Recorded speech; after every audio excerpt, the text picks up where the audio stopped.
buena noticia de este domingo es que el amor de Dios es el que nos sostiene y nos conserva alimentándonos y nos va conduciendo a una vida abundante, la vida eterna.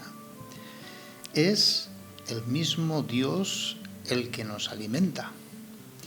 Si en el momento no discernimos este sostén de nuestra vida, solamente es en perspectiva de la globalidad donde podemos caer en cuenta que en los momentos más difíciles, ya sea de enfermedad, de sufrimiento, problemas e incluso momentos de muerte, que lo que nos sostiene y mantiene nuestra esperanza y la vida misma es la escucha de la palabra de Dios, los gestos divinos que ocurren en cada momento difícil de nuestra existencia. Sí, hay alimentos, comidas que nos hacen sobrevivir, pero hay un único alimento que nos hace vivir, el que da vida. En muchos lugares estamos de vacaciones, sí, es tiempo de entretenimiento, de diversión, de comidas o cenas familiares, alegrías. Sin embargo, la Santa Misa, la Eucaristía, hemos de comprender que es el pan único de la vida. Así nos lo afirma Jesús hoy. Yo soy el pan de la vida. No solo para sobrevivir, para la existencia, sino para la vida eterna. San Juan nos invita a seguir considerando la vida como un camino. Somos peregrinos. La vida cristiana consiste en ir llenando de gratuidad, de compasión y de misericordia el sacrificio que conlleva pues, las distintas realidades cotidianas que vivimos. Pero este caminar es por el desierto, Es decir, no hay ninguna recompensa por parte de nadie. Al contrario, burlas, marginación y hasta persecución. Nos cansamos, hasta el punto de preferir morir. Sin embargo, es Dios mismo el que en esos momentos sigue alimentándonos, sigue dándonos esa vida que hemos perdido. Y sin este alimento, el que nos da el mismo Dios, sucumbiríamos en depresión y hastío, como le pasó al profeta Elías. La Madre Teresa de Calcuta en una entrevista dio su parecer sobre su vida cotidiana. Lo primero, decía, cuando me levanto, oración e inmediatamente la misa. El reconocer a Cristo presente en su palabra y en su cuerpo. Y me voy dejando alimentar por Cristo en persona. Me dejo amar por Él. Y después, y solo después, servir a los pobres de los más pobres. Y veo en ellos el cuerpo de Cristo. Ese Cristo que me ha servido a mí, ¿verdad? Ahora yo le sirvo en la persona de los pobres, de los más pobres. Y confesaba, sin el alimento de la Eucaristía de cada mañana, me vería incapaz de ejercer la caridad. Jesús ciertamente es el verdadero pan. Es Jesús la verdadera sabiduría. Y siendo sus discípulos, es decir, escuchando su palabra, practicando lo que Él dice, es la única manera de llegar a la meta de este camino, vida eterna.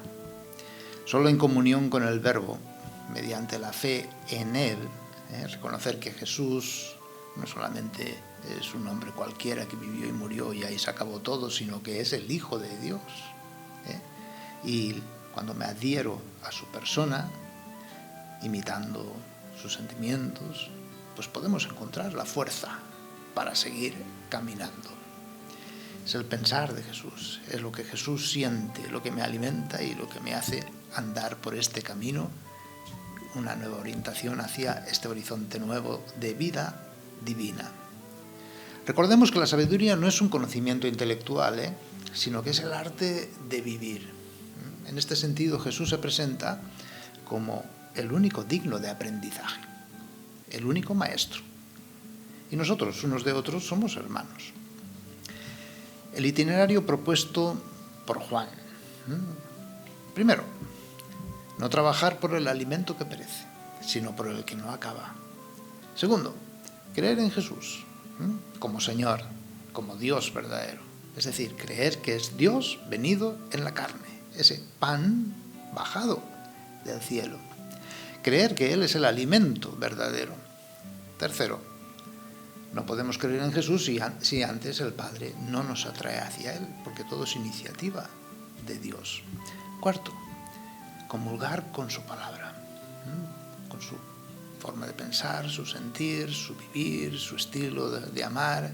Quinto, llegar a comulgar con su propio cuerpo, carne entregada y sangre derramada, como veremos este próximo domingo, para así llegar a vivir y amar como Él. Es la novedad de la Eucaristía, la comunión con la palabra de Jesús y la comunión con la sangre de Cristo. Quien dice creer en Él debe de vivir como vivió Él. Esta es la conclusión que nos da San Juan. La liturgia dominical de hoy, San Juan nos describe este itinerario para trabajar por el alimento que perdura. ¿Y cómo se trabaja? Pues siendo discípulo de Jesús. Hoy el texto del Evangelio nos responde a ciertos interrogantes. ¿Cómo obrar la fe en Jesús? ¿Qué signos hace Jesús?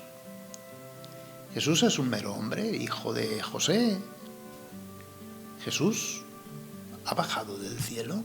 ¿Procede del Padre? ¿Cómo puede Jesús darnos a comer su carne?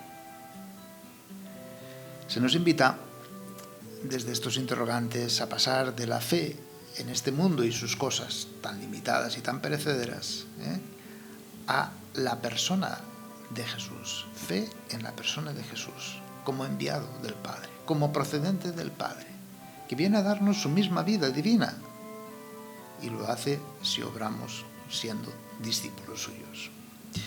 El discurso eucarístico que nos encontramos meditando estos domingos nos manifiesta cómo Jesús pone en cierta crisis nuestras expectativas y se propone a sí mismo como el pan para la vida. Será el aprender de Él, como el hombre va a ir teniendo fuerza suficiente para conseguir no el éxito de este mundo, de esta tierra, sino la vida eterna, la resurrección. Sin la perspectiva de una vida eterna, todo progreso en este mundo queda sin aliento. Solo desde la perspectiva de la vida eterna, todo lo demás es posible. En esta catequesis eucarística se nos invita a considerar a Jesús como la palabra, el logos, la sabiduría. Es Dios mismo, el Padre, el que nos atrae a Jesús. Este es mi Hijo, escúchenle, para que así nos dispongamos a escucharle y a aprender de Él, de su vida y de su amor, como meditábamos y contemplamos el día 6 de agosto en la transfiguración del Señor. Siempre juega un papel decisivo nuestra libre voluntad. Es decir, podemos aceptarle o rechazarle. Eso mismo le ocurrió al pueblo que había vivido curaciones y multiplicación milagrosa de los panes, los había visto. Con su voluntad libre buscó reducir a Jesús a un solo rey o liberador político. Pero al presentarse Jesús como el pan de vida o la sabiduría, ya empiezan a murmurar, a criticar a Jesús por querer ofrecer algo que va más allá, es decir, algo sobrenatural. ¿No es este Jesús el hijo de José? El pueblo no era tonto, comprendió inmediatamente cuando Jesús decía: yo soy el pan de la vida. Dice: ¿quién pretende ser este? La actitud del pueblo fue la de negar la acción de Jesús como salvadora. Por eso murmura, a semejanza del pueblo de Israel en el desierto, que reducía la salvación o la liberación a comer y a beber, a recibir desde el amor misericordioso el agua que brotó de la roca, o ese pan bajado del cielo, el maná. Por eso dice el Señor: de todas formas estos murieron, yo vengo a darles algo mucho más grande, porque no es el pan que el Señor promete.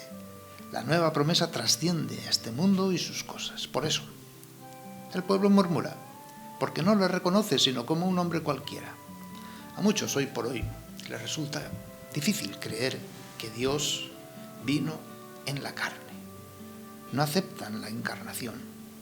Y así lo vemos pues en muchas sectas protestantes, ¿verdad? Jesús habla abiertamente de su encarnación y su misión en este mundo. Proclama su ser de naturaleza divina, hablando de haber sido enviado por el Padre. Es decir, Jesús procede del Padre. Jesús se revela a sí mismo como el enviado, el que procede del Padre, el prometido por los profetas. De Él es, y solo de Él, de quien podemos recibir instrucción. No como hacían los doctores de la ley, repetían al pie de la letra la Escritura, sino con autoridad. Es decir, desde su modo de vivir y amar. Ser discípulo de Jesús, por lo tanto, es obrar la fe. Es decir, venimos a la Santa Misa, ¿a qué? A escuchar la palabra de Dios, sí, a comulgar con el cuerpo y sangre de Cristo, pero porque somos discípulos de Jesús, es decir, porque queremos aprender de Él y solo de Él, de su camino, de su pasión, de su muerte, de su resurrección. Eso es lo que nos da fuerza para caminar y lo que nos conduce a la eternidad. Aquí pues se manifiesta el sentido de las curaciones y de los gestos extraordinarios de Jesús. ¿Para qué? Para creer que Él es verdaderamente el Mesías esperado. Pero una vez confirmado, no puede quedarse en esos alimentos perecederos, sino que hemos de escuchar sus palabras. Solo tú tienes palabras de vida eterna, concluirá Pedro. Es la novedad de la Eucaristía, la comunión con la palabra de Jesús, la comunión con la carne y sangre de Cristo. Recordemos, quien dice creer en Él debe de vivir como vivió Él.